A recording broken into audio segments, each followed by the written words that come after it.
Hello, Las Vegas.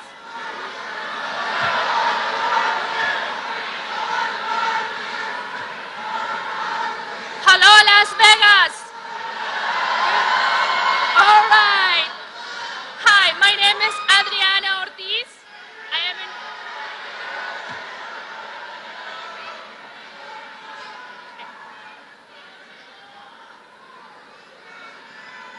Yeah? It's good now? Okay. All right, let's start this again. Hello, Las Vegas. My name is Adriana Ortiz. I am an immigrant, a Latina, a mother, and a small business owner. I hope you're all as excited as I am to welcome back President Obama.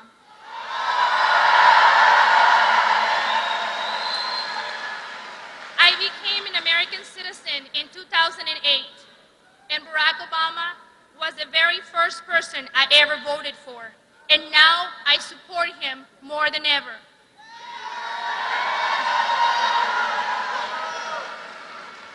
I was born in Mexico, and I grew up in Washington State.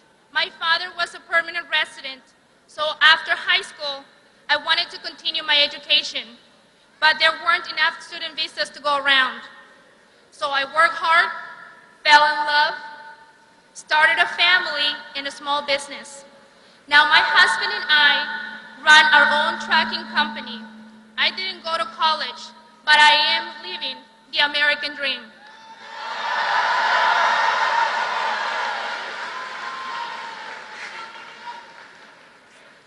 It means a lot to me that President Obama understands the importance of making college education accessible for our children.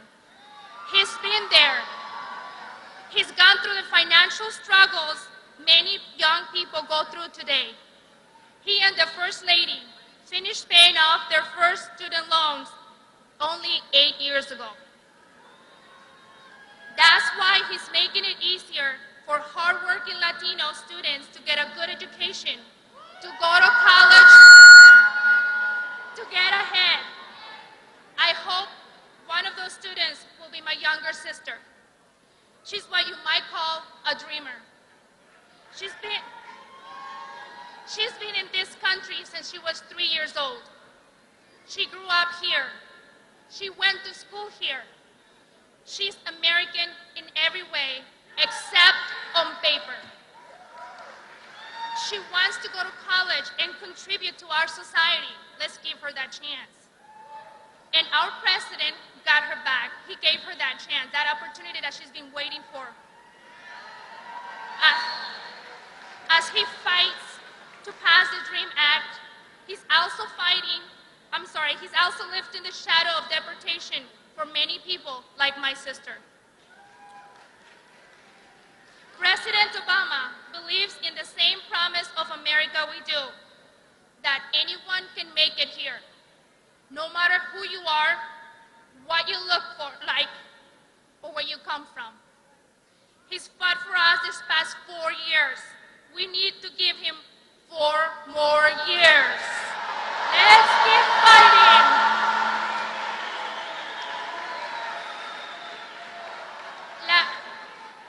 Las Vegas, please join me in welcoming the President of the United States, Barack Obama.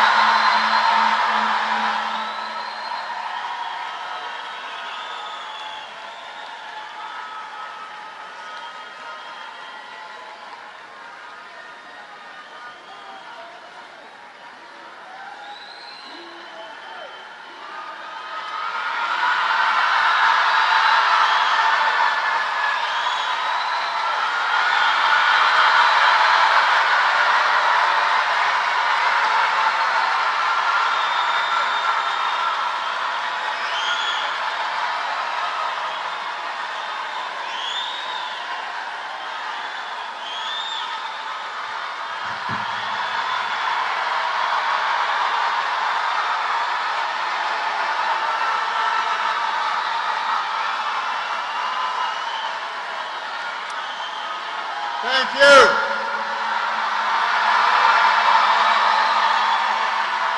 Thank you. Thank you so much.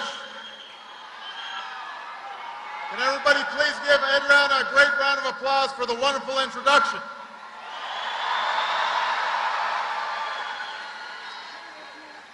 I also want to say it's good to see your once and next Congresswoman, Dina Titus.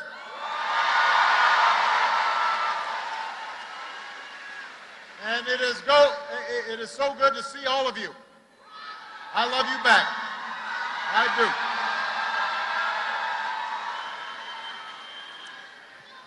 I wanted to begin tonight.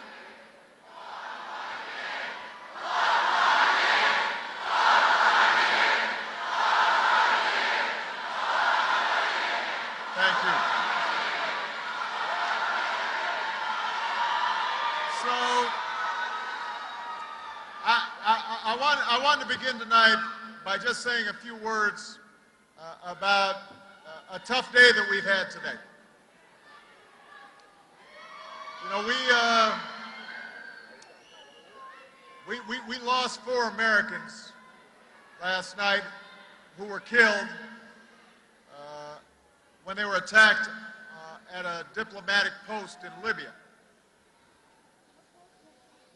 And they were serving overseas on our behalf, despite the dangers, despite the risks, to help one of the world's youngest democracies get on its feet. They were working to advance the interests and the values that we hold dear as Americans. And as Americans, we stand united, all of us, in gratitude for their service, and we are mindful of their sacrifice. And we want to send out heartfelt prayers to their loved ones who grieve today.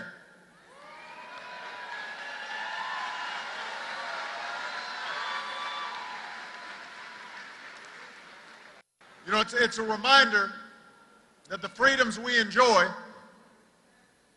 sometimes even the freedoms we take for granted, they're only sustained because there are people like those who were killed, who were willing to stand up for those freedoms, who are willing to fight for those freedoms, in some cases to lay down their lives for those freedoms.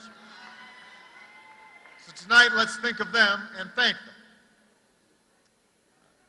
As for the ones we lost last night, I want to assure you we will bring their killers to justice.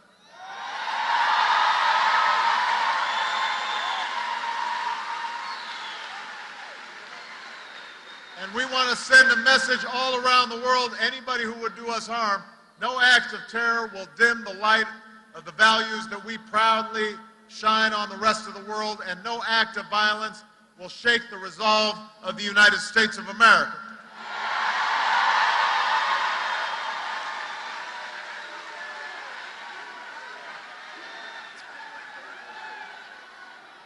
We will not be deterred. We will keep going. We will keep going because the world needs us. We are the one indispensable power in the world. And if we are going to see peace and security for our children and our grandchildren, then that means that this generation of Americans has to lead. We're going to have to keep doing the work, no matter how hard it seems sometimes. And that's what I want to talk to you about here today. We've got work to do overseas. We've also got to do some work here at home. And we've got to do some work right here in the great state of Nevada.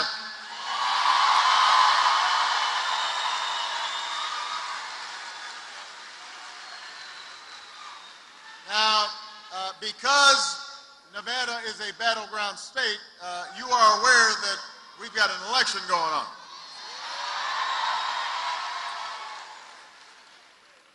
Unless you've accidentally stumbled in here looking for a convention of podiatrists,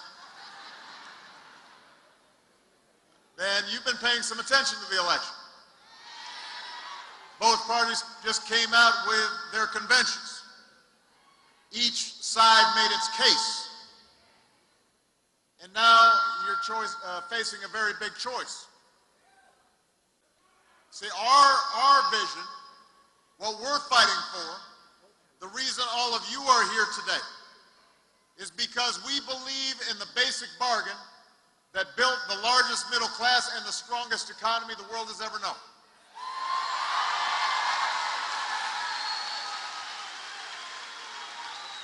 It's a bargain that says hard work will pay off.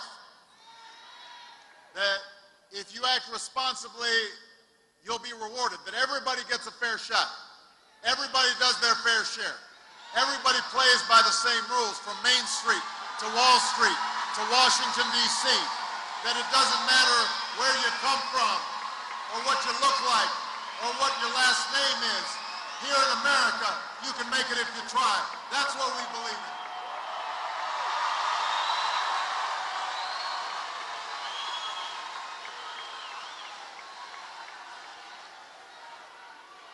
And that basic bargain is why I ran for president in the first place, and why so many of you worked hard to get me elected president. We had seen for a decade too many jobs disappearing overseas. We had seen too many families struggling while costs were going up, but paychecks weren't going up. People racking up more debt just to pay the mortgage or pay tuition or put gas in the car or food on the table. And these misguided policies led to the biggest recession we've seen since the Great Depression. Millions of innocent Americans, especially here in Nevada, lost their homes, their jobs, their savings. And we are still fighting to recover from that.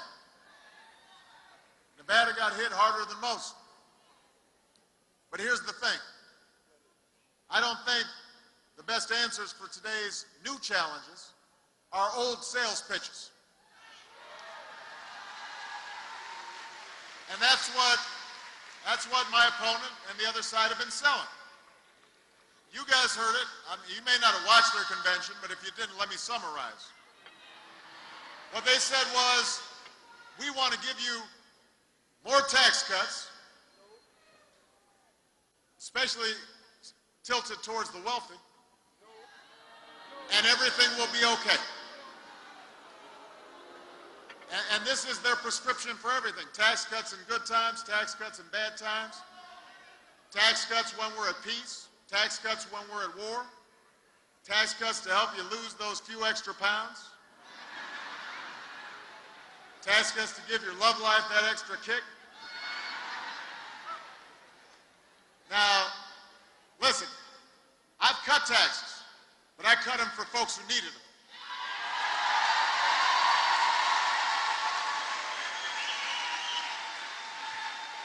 We cut taxes for middle-class families. We cut taxes for small business owners. But I sure do not believe that another round of tax breaks for millionaires will bring good jobs back to our shores. I don't believe that it will bring down our deficit. I don't think that firing teachers or kicking students off of financial aid will grow our economy. I don't think that will help us compete when China's churning out more engineers and scientists. After all we've been through, does anybody actually believe that rolling back regulations on Wall Street is somehow going to help small business women here in Las Vegas, or the laid-off construction worker here in Las Vegas get back to work? Let me tell you something. We tried that. We tried it for a long time. Tried it for 8 years. And what happened? Didn't work. We are not going to try something that we know didn't work, that got us into the mess in the first place. We are not going back. We are going forward. We are going forward. We are going forward, Nevada, and that's why I'm running for a second term as President of the United States.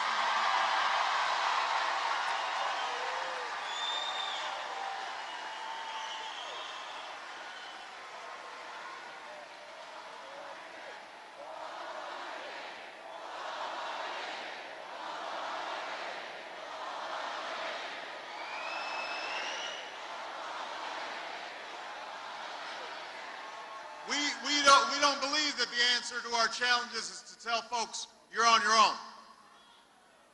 If you're sick, hope you don't get sick. If you lose your home, tough luck. You're on your own. If you can't afford college, see if you can borrow money from your parents. We don't believe in that. We believe we're all in this together. We don't believe in an economy that grows from the top down. We believe in an economy that grows from the middle out, from the bottom up, giving everybody a chance, giving everybody a ladder for opportunity, opening up doors for people so that they can work hard and do right by their families and do right by themselves. That's what we believe. That's why I'm running for a second term as president, because we're moving forward together, not on our own.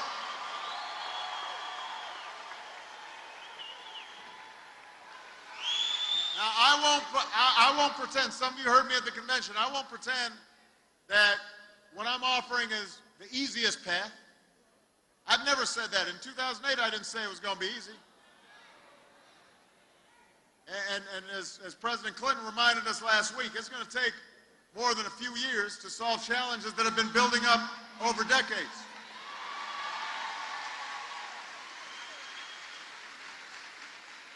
But we've made progress. Every time I meet a child whose parents tell me, you know what, she was sick, but you helped her get insurance. Every time I meet somebody who said, you know what, we were able to refinance our home and we've been able to save some money. Every time I meet a spouse who says, you know what, you promised to bring my husband or my wife back from Iraq, and they're back now. Every time I see that happen, I'm reminded of the progress that we've made. And we've got a long way to go, but let me tell you something. When we hear folks say that somehow this nation is in decline, they are dead wrong. We've got the best workers in the world. Some of them right here in Las Vegas. We've got the best by this creed, this faith that we have in this nation. There is not another country on earth that would not gladly trade places with the United States. So our problems can be solved and our challenges can be met. And the path we offer may be harder, but it leads to a better place. And I am asking you to choose that future.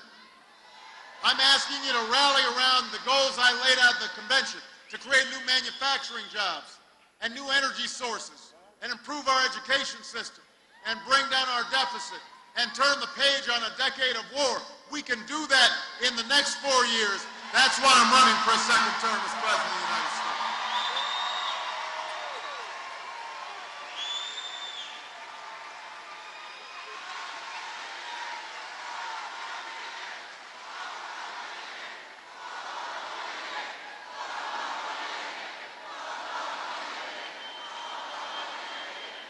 Now, just in case there are a few of you who aren't convinced yet, or I need you to go out and do some convincing of some folks that may not be convinced yet, let me break down exactly what I'm talking about when I say a set of goals for this country. I've got a plan, first of all, to export more products and outsource fewer jobs. You know, after a decade of decline, this country has created over 500,000 new manufacturing jobs in the last 2.5 years. We reinvented a dying auto industry that's back on top of the world. Now you've got a choice.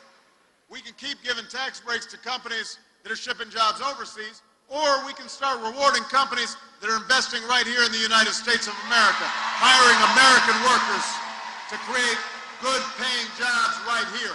That's what we can do. We can help big factories and small businesses double their exports. We can create 1 million new manufacturing jobs in the next 4 years. We can continue the progress we've made expanding tourism that has a huge impact here in Vegas. You can make that happen. We will make it happen if we move forward, but it's up to you. Second, I've got a plan to control more of our own energy. After 30 years of inaction, we raised fuel standards so that by the middle of the next decade, your cars and trucks will go twice as far on a gallon of gas. That'll save you money. It'll be good for our economy, good for our environment. We have doubled the amount of renewable energy we generate, including right here in Nevada, solar panels all across this state.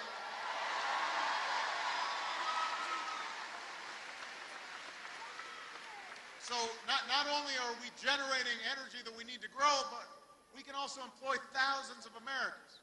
Thousands of Americans have jobs today building wind turbines, solar panels, and long-lasting batteries. Today, the United States of America is less dependent on foreign oil than at any time in nearly 2 decades.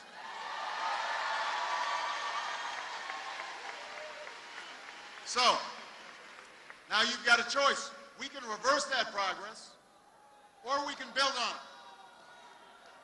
We can keep investing in wind and solar and clean coal, and our farmers and scientists can harness new biofuels. Our construction workers can build homes and factories that waste less energy and retrofit old buildings, put them back to work in a way that helps free ourselves from dependence on foreign oil. We can develop a 100-year supply of natural gas that's right beneath our feet. If you choose this path, we can cut our oil imports in half by 2020. And we could support more than 600,000 jobs in natural gas alone. But, you can also choose the alternative, which is to let the oil companies write our energy plans. But that's moving backwards. And what do we want to do? We want to move forward. That's what this campaign's about. Third, I've got a plan to give more Americans the chance to get the skills they need to compete. Education was the gateway of opportunity for me. It was the gateway of opportunity for Michelle. It was the gateway of opportunity for many of you. It is the gateway to a middle-class life. Because of the work we already did, millions of students right here in Nevada and all across the country are paying less for college today. We took on a system that was wasting billions of taxpayer dollars on banks and lenders. We cut out the middleman. Let's give the money directly to the students, and we help millions of young people all across this country.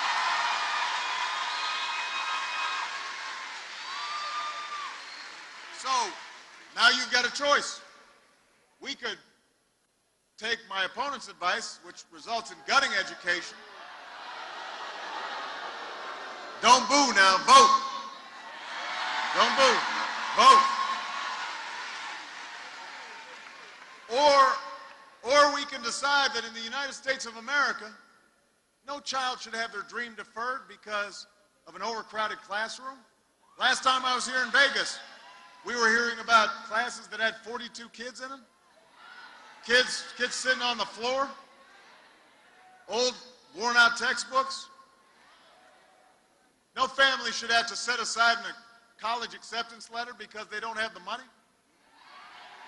No company should have to look for workers in China because they couldn't find the right skilled workers here at home. That's not who we are. That's not how we move forward. So Nevada, I'm asking you to help recruit 100,000 math and science teachers in the next 10 years. Improve early childhood education. Help give 2 million workers the chance to study at community colleges to get the skills they need for the jobs that are hiring right now. Help us work with colleges and universities to cut in half the growth of tuition costs. We can meet that goal. You can choose that future for America, not just for yourself, but for your kids and your grandkids. That's what we mean when we say we've got to move forward.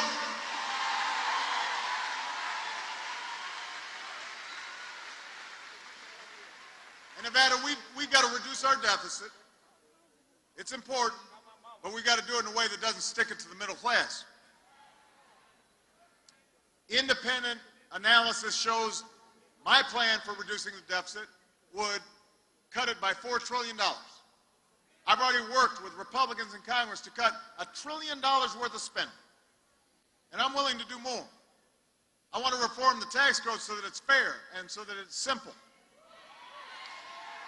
But I also want to ask the wealthiest households, including my own, to pay a little bit more on incomes over $250,000,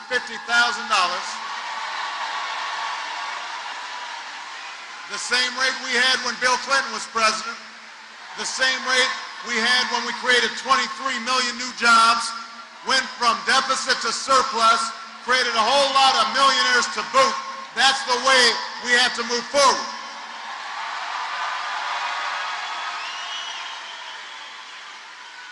Now, just to be fair, the other side, they've got a plan too.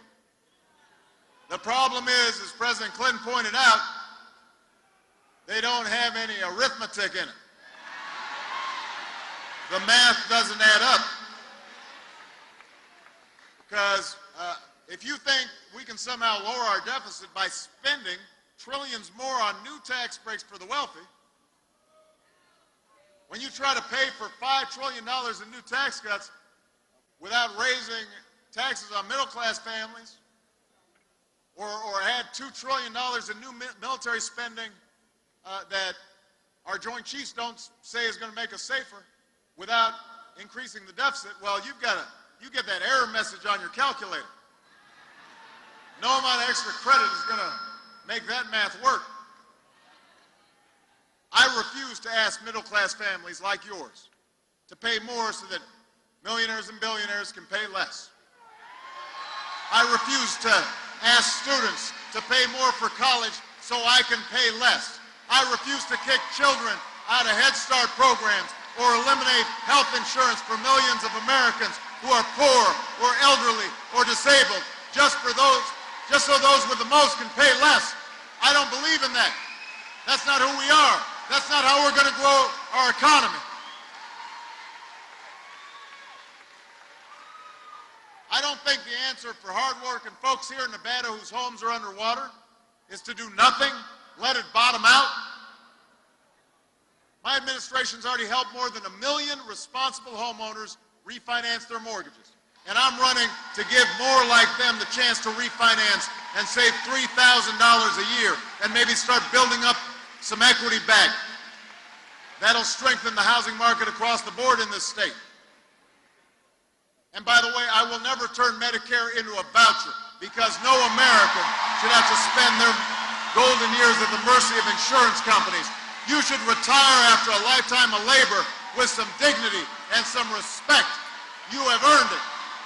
We'll reform Medicare for the long haul the right way by bringing down costs, not by dumping those costs onto seniors. And we'll keep the promise of Social Security by taking responsible steps to strengthen it, not by turning it over to Wall Street like a stack of poker chips. That's the choice that you face this fall. That's what we mean when we talk about moving forward. Now, rebuilding our economy is essential. But as we were reminded today, our prosperity at home is linked to our policies abroad. 4 years ago, I promised to end the war in Iraq, and we did.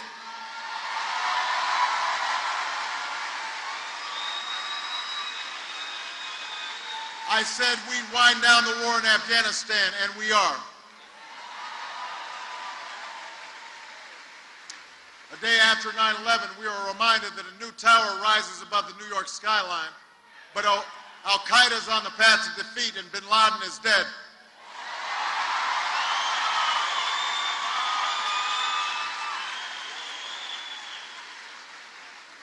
We still face threats in this world, and we've got to remain vigilant. And that's why we will be relentless in our pursuit of those who attacked us yesterday. But that's also why, so long as I'm Commander-in-Chief, we will sustain the strongest military the world has ever known. And when our troops come home and take off their uniform, we will serve them as well as they've served us, because nobody who's fought for America should have to fight for a job or a roof over their heads when they come home. That is a solemn commitment that we make. And as we're winding down these wars, we can use some of the money that we're no longer spending on war to pay down our debt and to put more people back to work, rebuilding roads and bridges and runways and schools, because after a decade of war, it's time to do some nation building right here in the United States. Right here at home.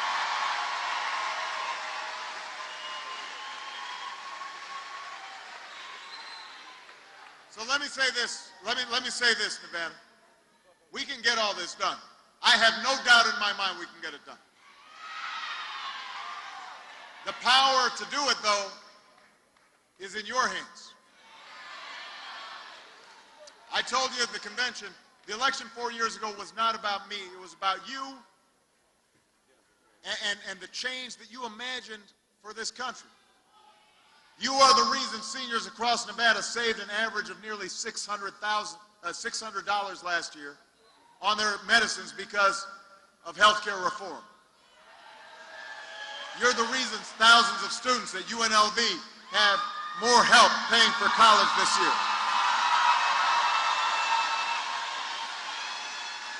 You're the reason two grandparents in Reno could refinance their mortgage and keep their piece of the American dream. You're the reason a young immigrant who grew up here and went to school here and pledged allegiance to our flag will no longer be deported from the only country she's ever known. You're the reason why we ended Don't Ask, Don't Tell. You're the reason why those who fought so bravely for us can come back and hear those two amazing words, welcome home. You are the reason that happened.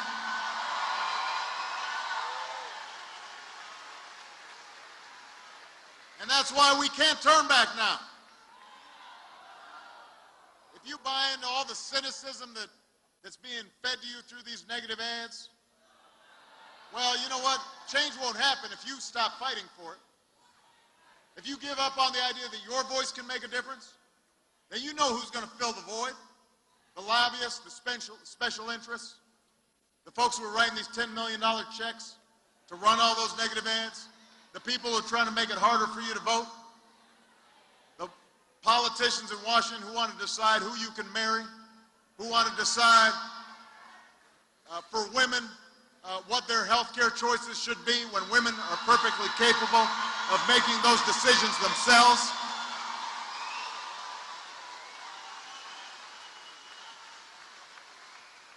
We cannot let that happen, Nevada. We've got the power to make sure it doesn't happen. But I need your help. We've come too far to turn back now. We've got more good jobs to create, and we've got too much homegrown energy to generate. We've got more young people to send to college and more good schools to build and more good teachers to hire. We've got more troops to bring home and more veterans to take care of.